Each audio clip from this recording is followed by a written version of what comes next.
Buenas tardes a todos, estimados participantes. De parte de Acrópolis Capacitaciones, les damos la bienvenida a un nuevo webinar que tiene por título Tendencias en Evaluación Auditiva Infantil. En este caso nos acompaña la expositora, la licenciada Lisette Páez. Ella es fonoaudióloga egresada de la Universidad Nacional de Colombia, especialista en audiología de la Escuela Colombiana de Rehabilitación. Cuenta con más de 8 años de experiencia en la evaluación auditiva, pediátrica, psicoacústica y electrofisiológica. También adaptación de ayudas auditivas y programación de implante coclear en niños. En la actualidad es docente de los módulos de electrofisiología auditiva y vestibular en diferentes instituciones de educación superior. Démosle a todos la más cordial bienvenida a nuestra expositora. Muy buenas tardes a todos, bienvenidos a este webinar. Pues como les comentaba el día de hoy, con este tema de tendencias en evaluación auditiva infantil.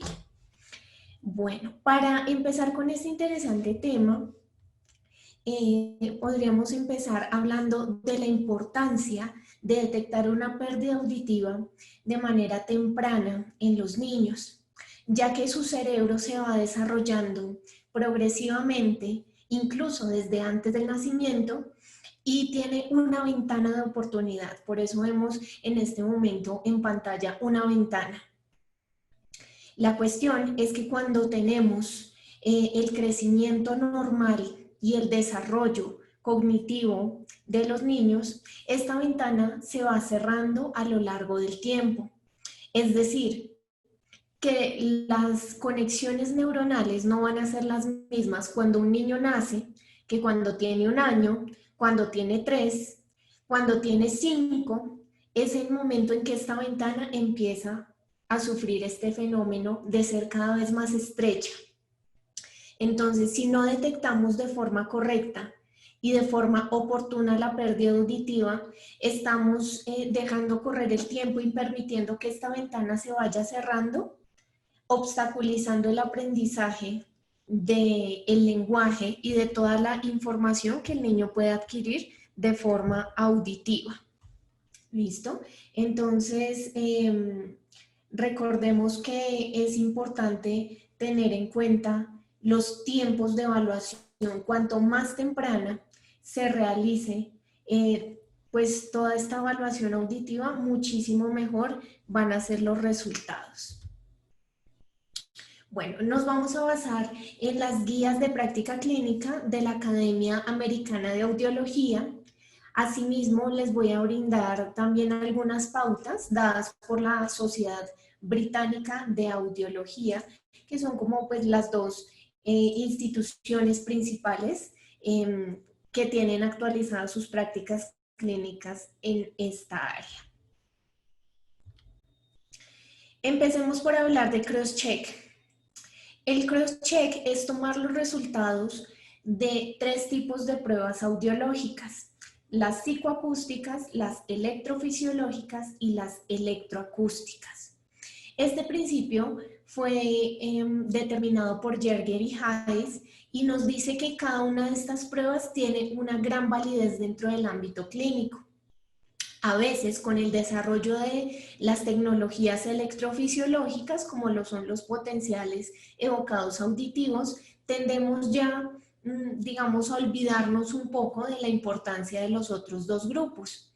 Es allí donde debemos tener en cuenta que si bien las tecnologías electrofisiológicas nos aportan una gran información clínica, la parte psicoacústica es supremamente valiosa, por la que es la que nos aporta toda la parte comportamental de la audición, en este caso infantil.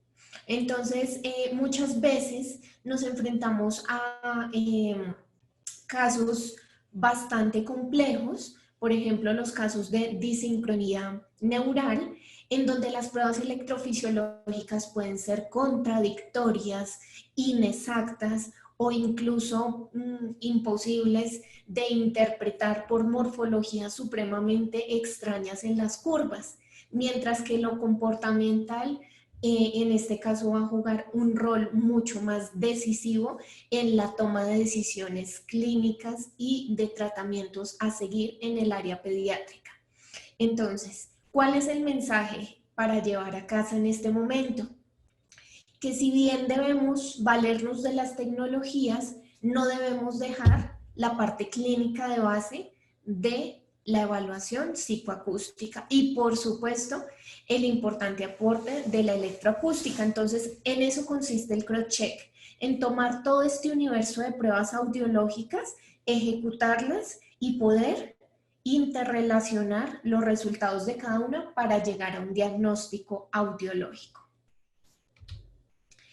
Tenemos un reto en especial con la población pediátrica y es superar el síndrome de la bata blanca. Creo que todos lo hemos experimentado.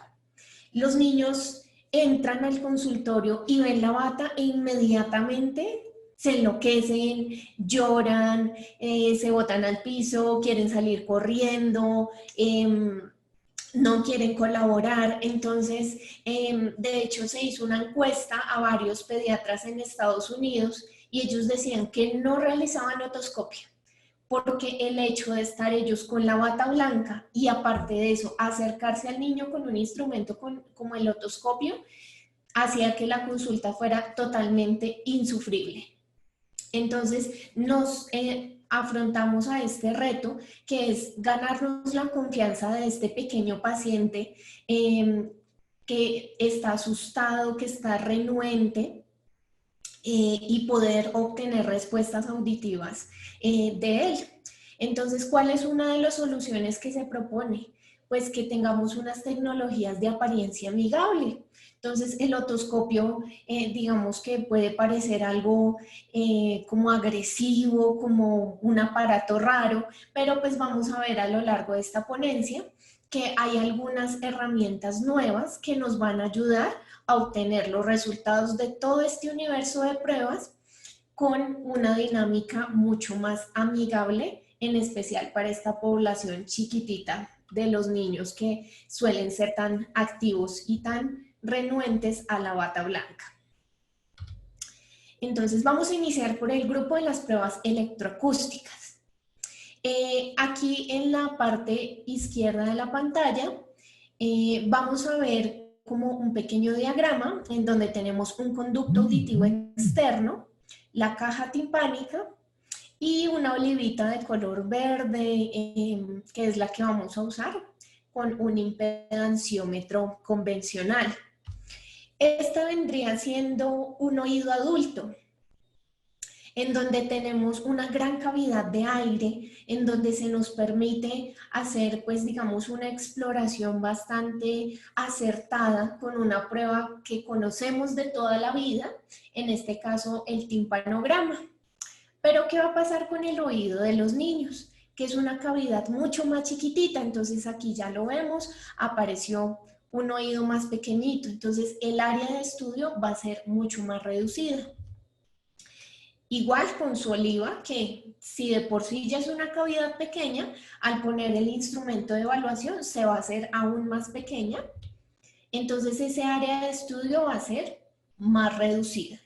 Por lo tanto, hay un fenómeno que se llama de resonancia que va a ser completamente diferente entre los adultos y los niños por esta cuestión de volumen físico del canal. Es así que nos encontramos que para los niños puede ser más valiosa la timpanometría de 1000 hercios en contraste con la timpanometría convencional de 226 hercios, que es la que solemos utilizar en nuestra consulta diaria. Aquí en pantalla estamos viendo un estudio que nos muestra cómo el 95% de las pruebas o de los datos timpanométricos nos ayudan no solamente para detectar el oído medio en neonatos, sino también que nos da una guía para ver estos niños que no pasan el tamizaje auditivo neonatal. Es decir, no todos los niños que fallan en ese tamizaje neonatal tienen una pérdida auditiva neurosensorial. Gran parte de este universo de niños tienen aún líquido en su oído medio. ¿Y cómo lo podemos detectar? Mediante una timpanometría de 1000 hercios. Tenemos este otro estudio que nos muestra que esta validez de la timpanometría de 1000 hercios no es solamente para los neonatos, sino incluso en niños hasta el año de edad tienen mayor sensibilidad que la de 226 hercios. Bueno, les comentaba que íbamos a ver también un poco del protocolo de la Asociación Británica de Audiología, y ellos nos muestran una perspectiva de análisis bastante sencilla de esta timpanometría de 1000 hercios. Resulta que este tipo de examen no se interpreta igual que la de 226. Nosotros en nuestra cabeza tenemos muy claro que la timpanometría de 226 hercios tiene la clasificación de Yerger, tipo A, tipo AS, tipo AD, C y B. Pues bien, la timpanometría de 1000 hercios solo tiene dos opciones, bien o mal. Entonces, la opción, digamos, de un buen funcionamiento de la movilidad osicular y timpánica o tímpano osicular es cuando obtenemos pico en la timpanometría. Entonces, aquí con estas flechitas amarillas les estoy indicando el pico en cada una de estas curvas de 1000 hercios. Vemos que las morfologías son bastante variadas, a veces de mayor amplitud, a veces de mayor extensión en el rango horizontal, pero siempre la característica que tienen en común para clasificarse como un timpanograma normal es que tienen un pico. Ahora vamos a ver lo contrario. ¿Qué sería lo anormal? Que no haya pico. ¿Listo? Entonces nuevamente vamos a hacer aparecer las flechas y vemos que son curvas mucho más planas o incluso con deflexiones hacia la parte negativa. Entonces, incluso la timpanometría a 1000 hercios podemos decir que es más fácil de interpretar que la timpanometría de 226 hercios y es una herramienta espectacular para la evaluación infantil, en especial en estos niños muy pequeñitos que tienen cavidades extremadamente reducidas. Ahora, si lo trasladamos a la práctica clínica, incluso en niños prematuros, podríamos prolongar su uso hasta que alcancen la edad corregida de 1 año. Entonces, bueno, tenemos una herramienta más para la evaluación auditiva infantil. Recordemos que la timpanometría es una prueba electroacústica. Listo. La segunda prueba electroacústica de la que les quiero hablar son, por supuesto, las otoemisiones acústicas. Pensaríamos que esta es una prueba electrofisiológica, pero no, es electroacústica porque su registro se hace mediante una sonda que envía el estímulo sonoro. Entonces, tenemos varias tecnologías para realizar esta prueba. Una que me parece bastante interesante es un equipo que realiza medición simultánea, porque la mayoría de equipos de otoemisiones acústicas hacen una estimulación oído por oído. Primero el derecho y segundo el izquierdo.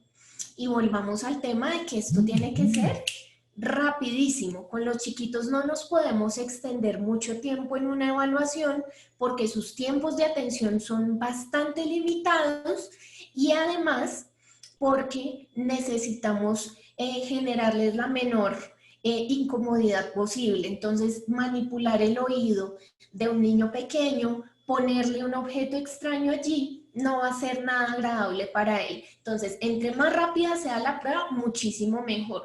Entonces, esta tecnología de la medición simultánea es espectacular para eso.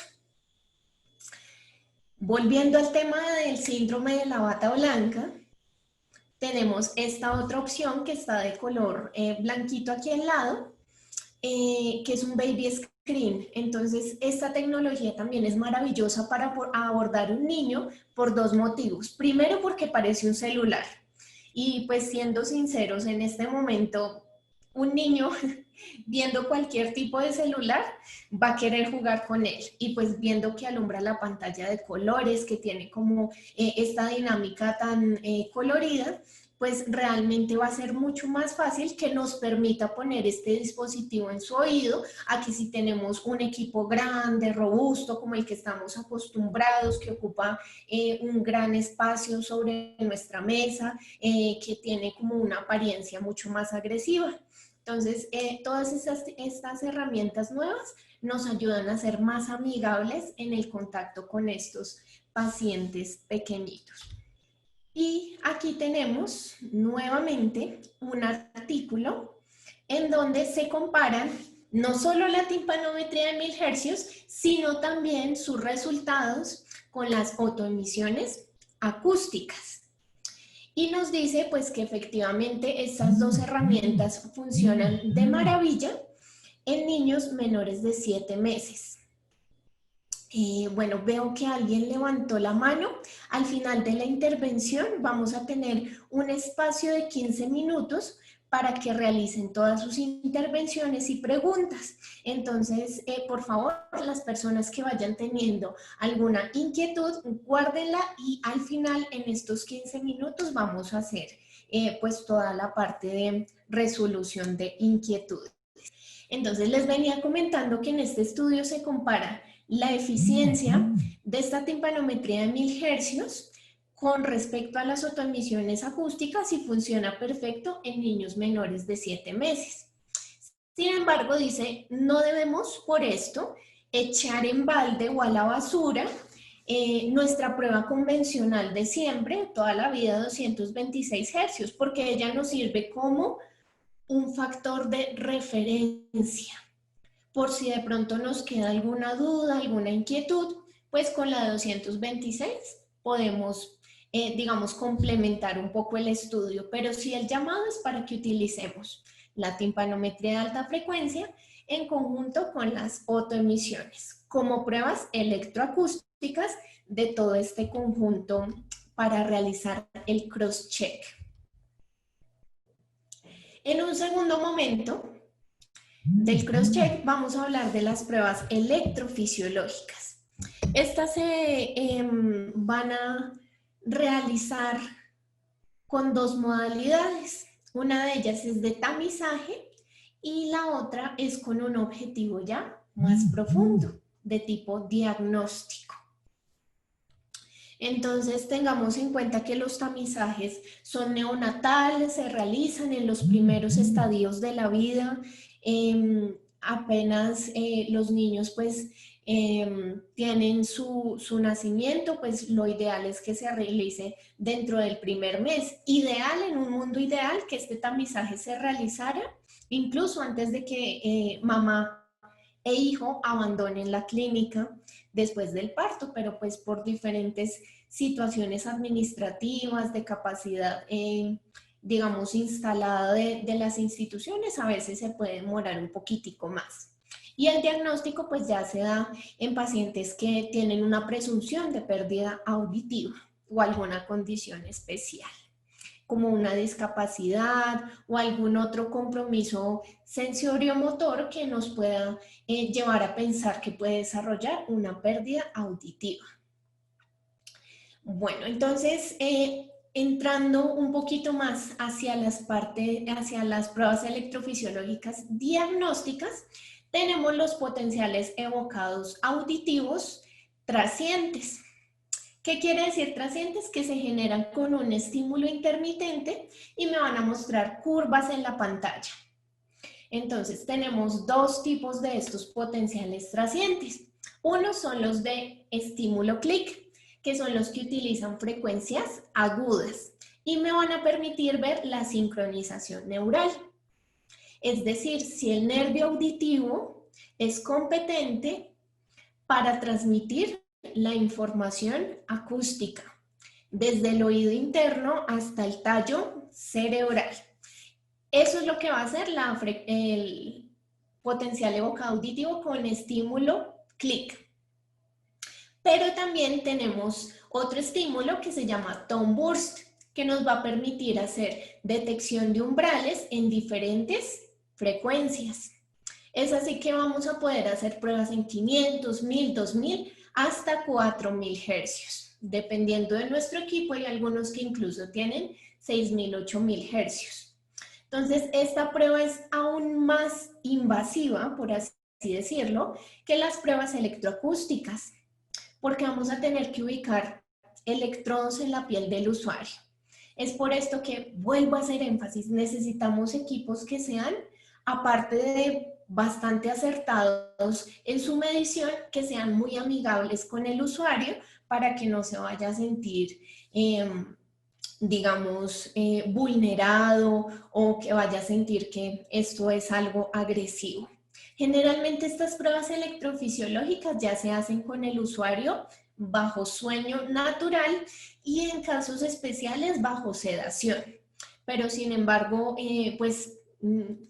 esperamos que el contacto con el profesional y con el equipo sea lo más sensitivo posible, que no genere ningún tipo de traumatismo.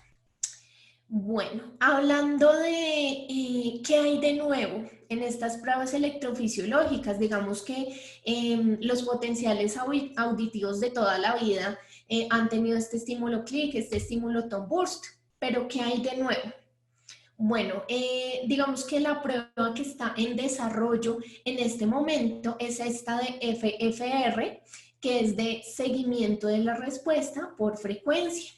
Entonces, es una prueba electrofisiológica que, como vemos en pantalla, nos va a arrojar unas curvas, pero estas curvas nos van a dar una información maravillosa y es del procesamiento del lenguaje en el sistema auditivo. Entonces, en este estudio puntual que les estoy mostrando, se aplicó en niños con desórdenes fonológicos.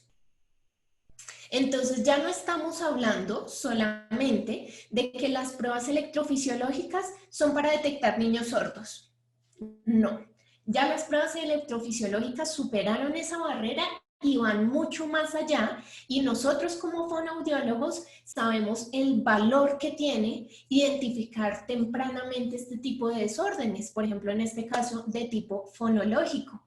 Entonces estas curvas ya se van a interpretar totalmente diferente, ya no vamos a hablar tanto de latencia, del pico, como lo hacemos en el VERA, sino que vamos a hablar más de análisis de fase, de seguimiento de la frecuencia, de magnitud y de tiempo de presentación de la respuesta.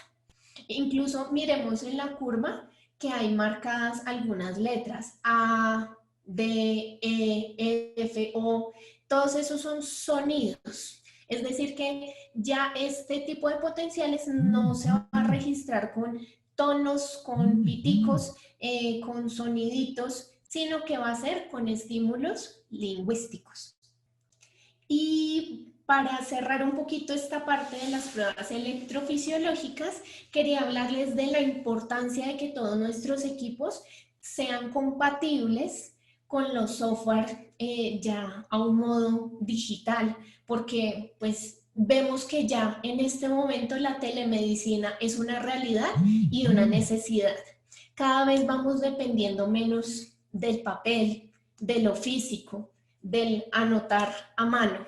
Cada vez hablamos más de entregarle al paciente su información enviándola a su correo electrónico, al correo electrónico de los profesionales a los que nos remitimos, como el otorrinolaringólogo. Incluso aquí, por lo menos en Colombia, ya existe una ley que no deben existir los expedientes de los usuarios en físico. Eso ya no debe existir.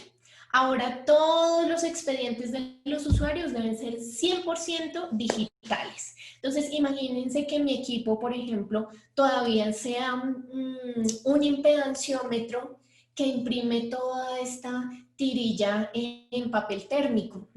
Pues digamos que está un poco alejado de nuestra realidad actual. Entonces, lo ideal es que ya todo tenga esta conectividad para ser manejada por telemedicina. Y bueno, ahora sí vamos a hablar de las pruebas psicoacústicas en sí. Bueno, entonces las pruebas psicoacústicas son todas estas que se hacen de forma comportamental pero debemos tener en cuenta varios aspectos del usuario.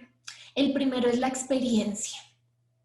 Desafortunadamente, no va a ser igual la experiencia de un niño de pronto un nivel socioeconómico muy bajo, de una zona rural, campesina, indígena, a la experiencia de un niño de la ciudad, que de pronto ya está en talleres de estimulación temprana, que está en un jardín de niños. Entonces, digamos que esta experiencia yo la debo tener en cuenta al momento de evaluar.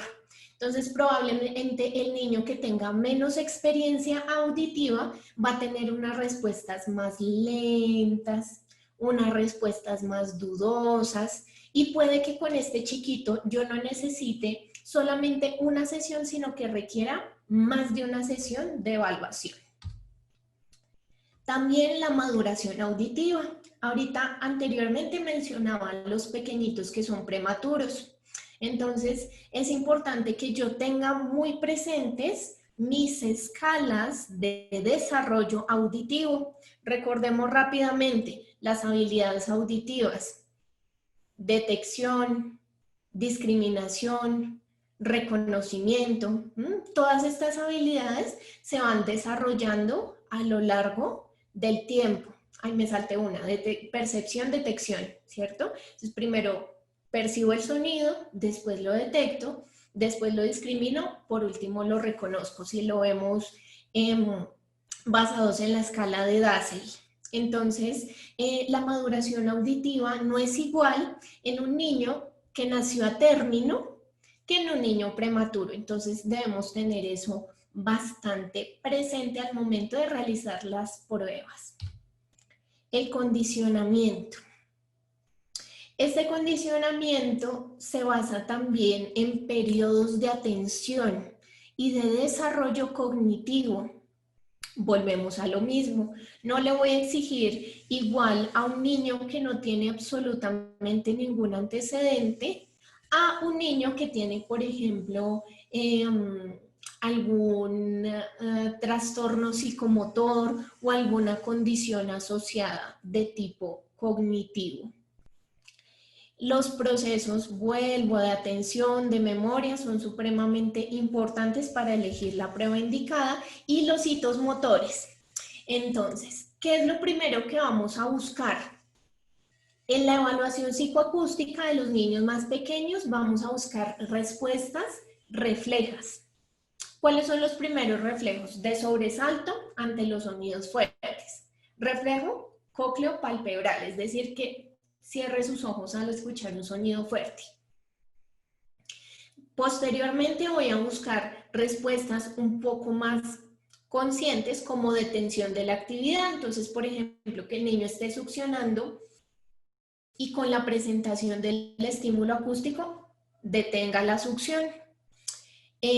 Posteriormente voy a buscar búsqueda de la fuente sonora. Puede ser con movimientos oculares o puede ser ya hacia los 6-7 meses con giro cefálico.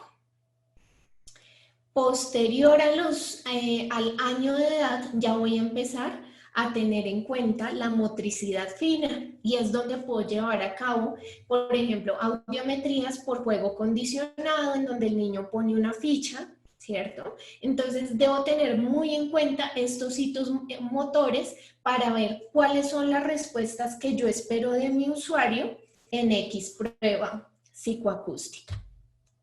Entonces existen 3 grandes grupos de pruebas psicoacústicas que van de acuerdo al nivel de desarrollo de mi usuario, teniendo en cuenta todos estos factores que mencionamos. La primera es observación del comportamiento. La segunda es refuerzo visual y la tercera, juego condicionado. Muchas veces encontramos en los protocolos que estas están divididas por edades, pero digamos que muchas veces vamos a tenernos que salir del molde de la edad. ¿Qué pasa si yo tengo un niño de 3 años con parálisis cerebral? Por su edad yo tendría que aplicarle una audiometría por juego condicionado, pero por sus condiciones cognitivas y motoras, tal vez tenga que hacerle una audiometría por observación del comportamiento, la cual supuestamente está reservada para bebés menores de 6 meses. Entonces, digamos que el referente de la edad no siempre es el más acertado. Lo más importante es que tengamos en cuenta todas las condiciones cognitivas y motoras de nuestro usuario para elegir la técnica más adecuada. Muchas de estas pruebas pueden ser un poquito engorrosas al momento de llevarlas a la práctica clínica. ¿Por qué? Porque, por ejemplo, el protocolo británico de evaluación infantil nos dice que para realizar estas pruebas debe haber 2 profesionales en el consultorio. Uno que está manejando la estimulación en el audiómetro y el otro que está dentro de la cabina viendo de primera mano las respuestas del usuario. Por el sistema de salud, por costos, por tiempo, pues puede ser un poquito difícil que 2 profesionales se dediquen 30 minutos a atender un solo usuario. Es por esto que nuevamente tenemos que valernos de las tecnologías para que podamos aplicar estas pruebas de la forma más precisa y amigable posible. Entonces, estas pruebas, lo ideal es que en lo posible las podamos hacer de forma monoaural mediante el uso de auriculares. Pero hay niños que definitivamente, sumado al síndrome de la bata blanca, no van a permitir que les pongamos los auriculares en sus oídos. Por lo tanto, pues no siendo ideal, vamos a tener que recurrir a hacer la estimulación por los parlantes, lo cual me va a dar una respuesta binaural. Es decir, que no voy a estar segura de cuál es la mejor cóclea, si la derecha o la izquierda, y esto pues puede que sea un poco perjudicial porque se me van a pasar algunos casos muy puntuales. Y por supuesto de gran validez, la vía ósea. Especialmente porque los niños tienen gran sensibilidad táctil. Entonces, esta vía ósea, al ser vibratoria, les va a proporcionar mayor facilidad de detección que la respuesta, incluso que la vía aérea. Los estímulos recomendados en todos estos protocolos: por supuesto, el principal de todos ellos, el sonido de tono warble, que al ser modulado va a ser más llamativo para el niño y más fácil de percibir. También se pueden hacer pruebas con ruido de banda estrecha y pues lo ideal es que abarquemos un rango de frecuencias desde 250 hasta 8000 Hz. Incluso en el protocolo británico nos habla de 500, 2000 y 4000 Hz. Y vemos que cada vez los estímulos van siendo más cercanos al procesamiento del lenguaje, que es algo supremamente importante que nos interesa. Entonces estamos hablando de los tipos de estímulos para obtener respuestas confiables, rápidas y efectivas del umbral auditivo en los niños. Estas son pruebas liminares, son pruebas difíciles porque digamos que vamos a tener que usar estímulos que a veces son muy suaves y que puede que a los niños pues no les llamen mucho la atención. Es por esto que el warble, al ser un tono modulado, presenta como esta dinámica, esta movilidad bastante llamativa que va a hacer que el niño, pues, de una u otra manera, le llame la atención este estímulo y le llame la atención para responder en repetidas ocasiones a él. También se puede usar el ruido de banda estrecha, no solo como enmascarante, sino como medidor de umbral en sí. Ojo, muy importante, aquí debemos tener en cuenta nuestras tablas de conversión, porque no va a ser lo mismo los decibeles del ruido de la banda estrecha a los del sonido warble. Y pues lo ideal es que podamos hacer la evaluación en un rango de frecuencias desde 250 hasta 8000 hercios. Y bueno, también les hablaba de que hay tendencias para desarrollar nuevos estímulos auditivos. En este caso, les traigo un artículo muy puntual que nos habla de la voz de las madres como estímulo para medir umbrales auditivos. Entonces, en este estudio encontraron que usando la voz de las mamás, las respuestas de los niños eran mucho más claras, mucho más consistentes y mucho más rápidas. Imagínense, ellos están escuchando esta voz desde el vientre. Sabemos que cuando el niño está en el vientre materno, en su proceso de gestación, escucha perfectamente la resonancia de la voz materna, todos los sonidos de los órganos internos de la madre. Entonces, esta es una herramienta maravillosa que ojalá pues podamos tener en nuestra práctica clínica en un futuro. Y bueno, como les decía, la idea de esta conferencia también es mostrarle un poquito de las cosas nuevas que hay para cada uno. Entonces, uno de los grupos de pruebas, en la parte electroacústica, vimos que les mostré la timpanometría de 1000 hercios. En las pruebas electrofisiológicas vimos el FFR como una nueva prueba que nos ayuda a evaluar más la parte de procesamiento del lenguaje. Y aquí en las pruebas psicoacústicas, pues no nos podemos quedar atrás, ¿cierto? Una audiometría es una audiometría aquí hace 50 años, aquí en la China. Pero entonces, ¿qué es lo nuevo? Lo nuevo son estos equipos que son mucho más portátiles, mucho más amigables y que van a tener dos beneficios de los que les he venido hablando.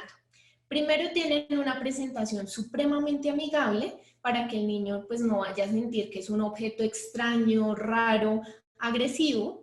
Y segundo, pues son totalmente digitales.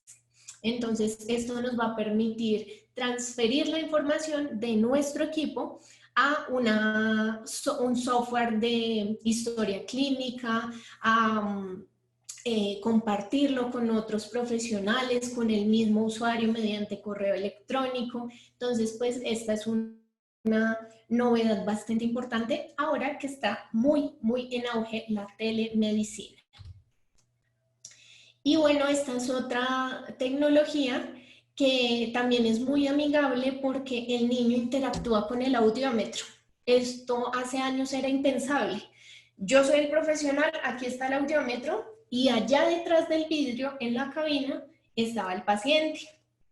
Ahora, estos avances tecnológicos nos permiten que este acercamiento sea mucho más sensitivo con el niño y él va a poder manejar el audiómetro para darme sus respuestas auditivas. Entonces, ¿qué mejor de esto para superar aquel trauma de la bata blanca? Y bueno, para terminar, quisiera hablarles de que en los niños, como pues tenemos tantos obstáculos a veces para encontrar umbrales muy precisos o digamos que podemos no tener una confiabilidad de 100% en las respuestas, hablamos no tanto de umbrales, sino de niveles mínimos de respuesta.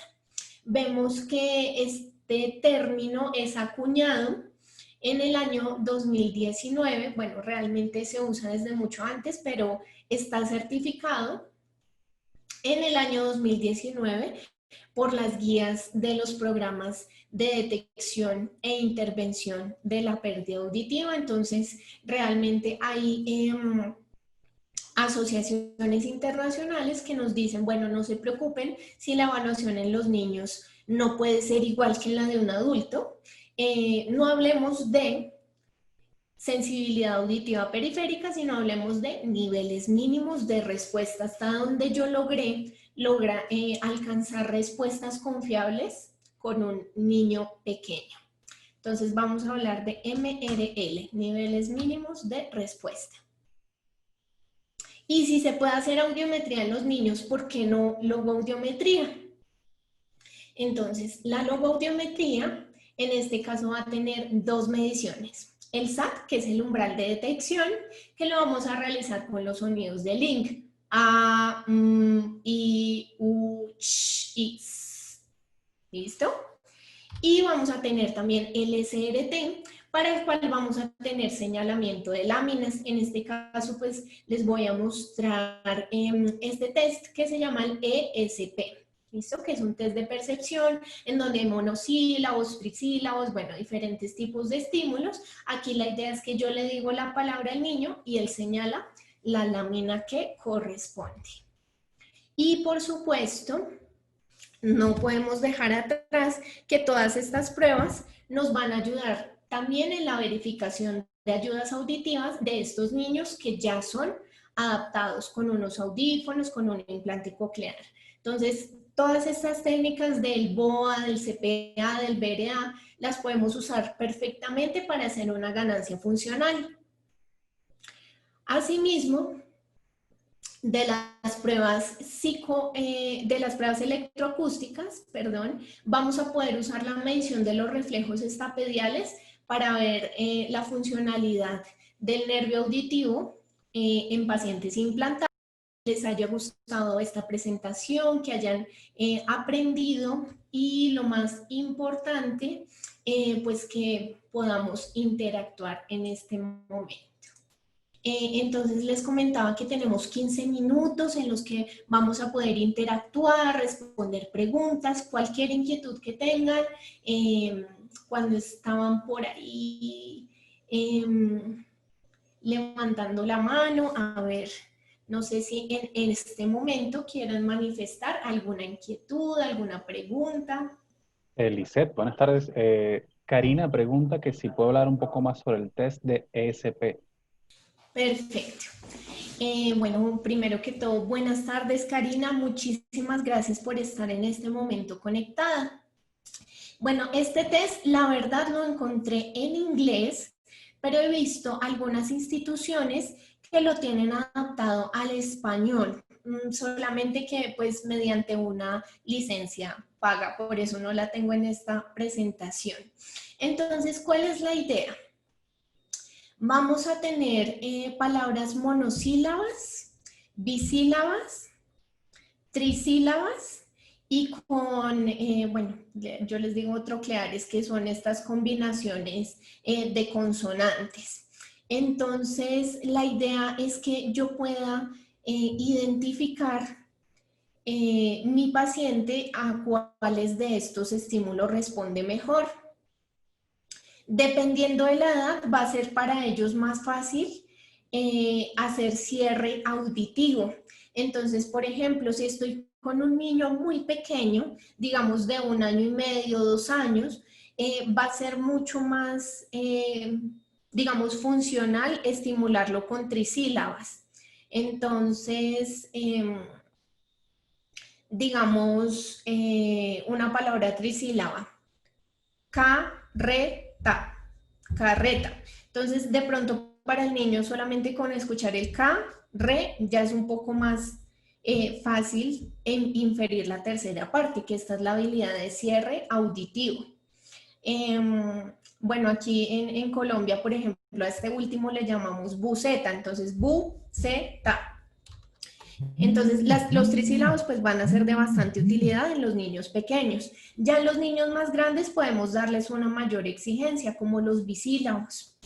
Y los monosílabos ya son como el nivel máximo, ya hacen estos niños que son prácticamente como adultos. Entonces, los monosílabos suelen ser, bueno, digamos en varios protocolos, los usamos como números. 2, 1, 3.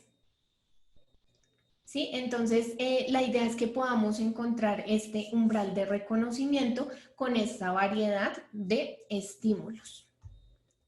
Listo, espero haber contestado por completo la inquietud y estoy atenta por si quieren presentar alguna otra pregunta, alguna duda, algún otro tema que quieren que hablemos.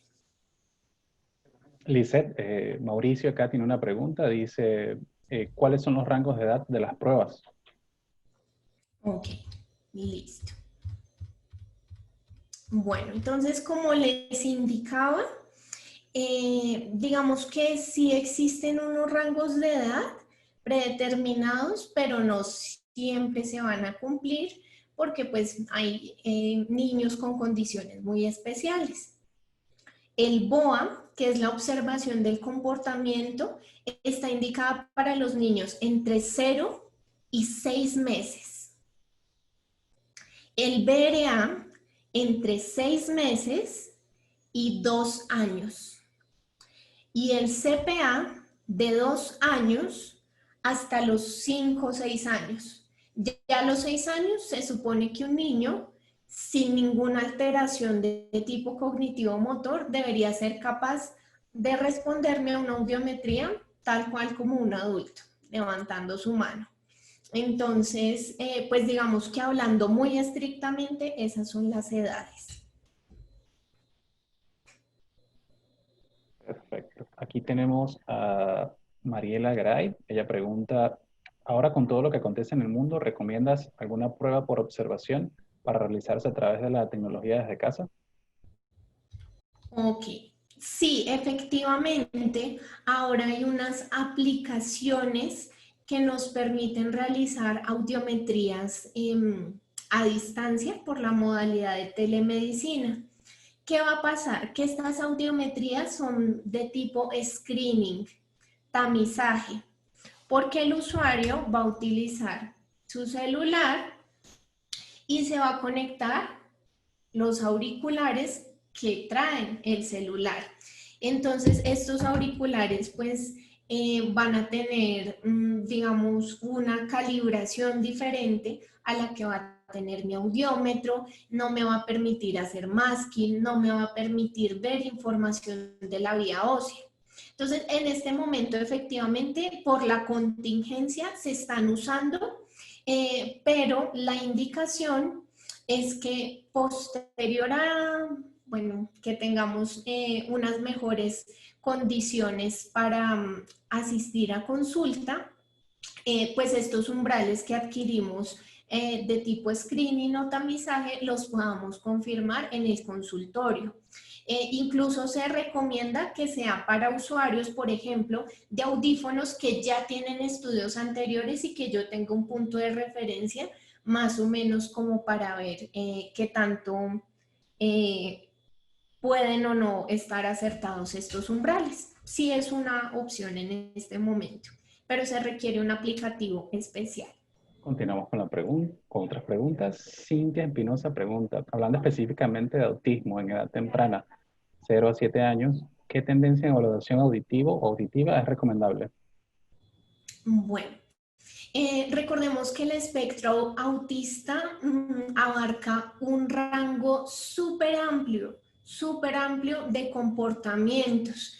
Entonces, digamos que el espectro autista, tal como puede tener unos compromisos leves con niños supremamente funcionales, puede tener otros compromisos bastante devastadores en donde tenemos sujetos desconectados totalmente de la realidad. Entonces, yo evaluaría como en qué nivel del espectro autista está el usuario, pero si realmente nos estamos afrontando a un sujeto con unas pautas comportamentales supremamente aisladas, utilizaría el BOA. Pero sí, definitivamente, incluso con la observación del comportamiento, no veo que logre pues mayor conexión con el ambiente, con la estimulación externa, pues digamos que ahí sí cobraría muchísimo más peso el estudio electrofisiológico.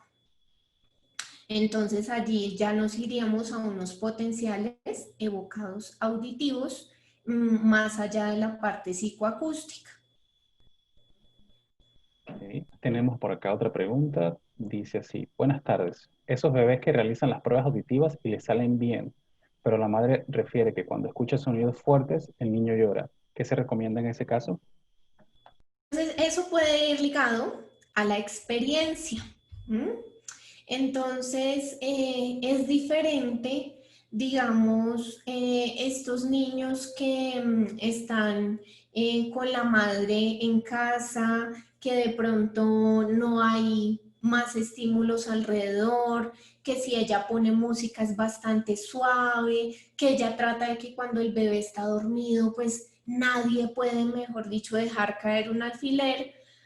Esto va a ser totalmente diferente a un niño que tiene 5 hermanitos, que todos están corriendo, gritando, jugando. Entonces, realmente es algo más ligado a la experiencia.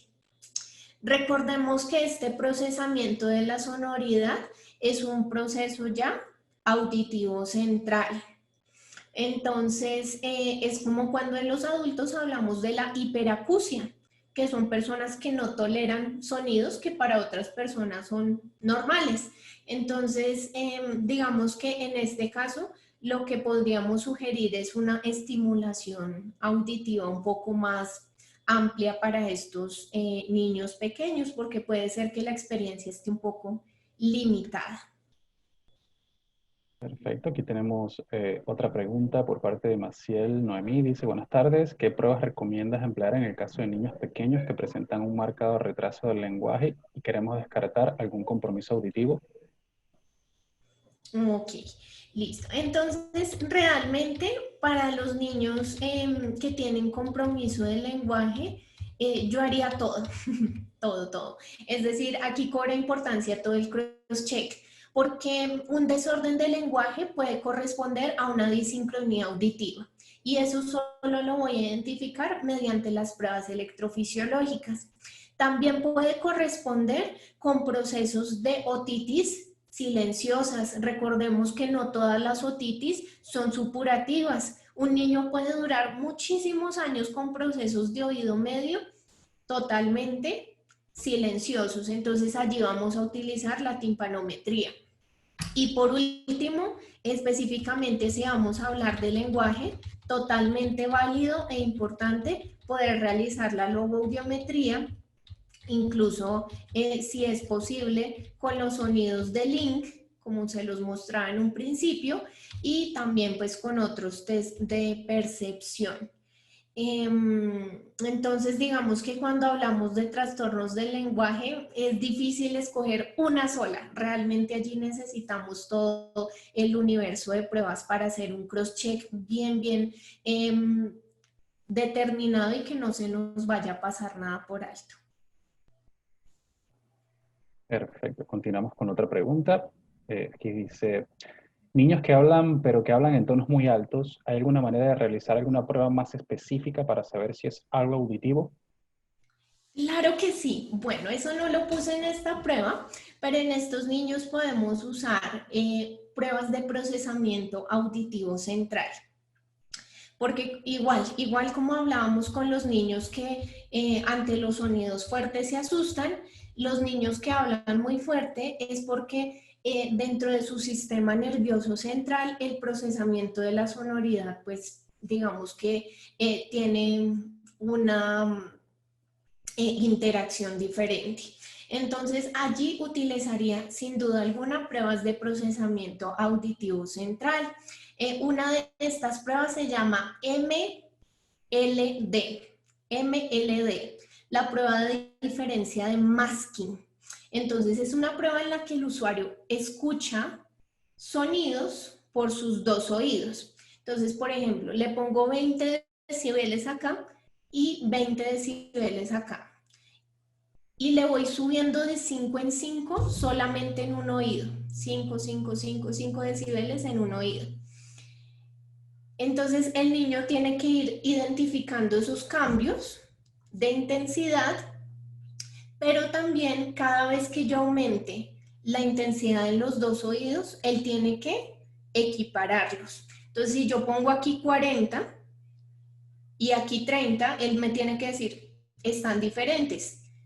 Y si pongo aquí 40 y aquí 40, ahora sí están iguales. En el niño con desórdenes de procesamiento auditivo central, puede que yo le tenga aquí 40 decibeles y aquí 20 y él me va a decir, ay, suenan igual. Entonces allí tenemos un problema con el procesamiento de la intensidad. Esta prueba se llama MLD. Vale, pasamos a la siguiente pregunta. Mauricio dice, ¿cuál protocolo sigue si un niño no pasa o refiere el tamizaje auditivo con EOA antes del egreso del hospital. Listo. Entonces, digamos que esos protocolos pueden variar un poquito de acuerdo a las clínicas, pero lo que recomienda la Organización Mundial de la Salud es, si falla el primer tamizaje, debe haber un retamizaje al mes. Si nuevamente falla el retamizaje, lo volvemos a ver a los 3 meses. Si nuevamente falla y ya se refiere a evaluación completa. Lisette, por ahora ya no tenemos más preguntas. Bueno, me alegra muchísimo poder haber compartido este ratito con ustedes. Espero que hayan aprendido y como siempre espero que sigamos aprendiendo juntos, que tengamos muchísimos más espacios para compartir. Los espero en mis redes sociales, Audiología Sin Fronteras. No duden en contactarme allí.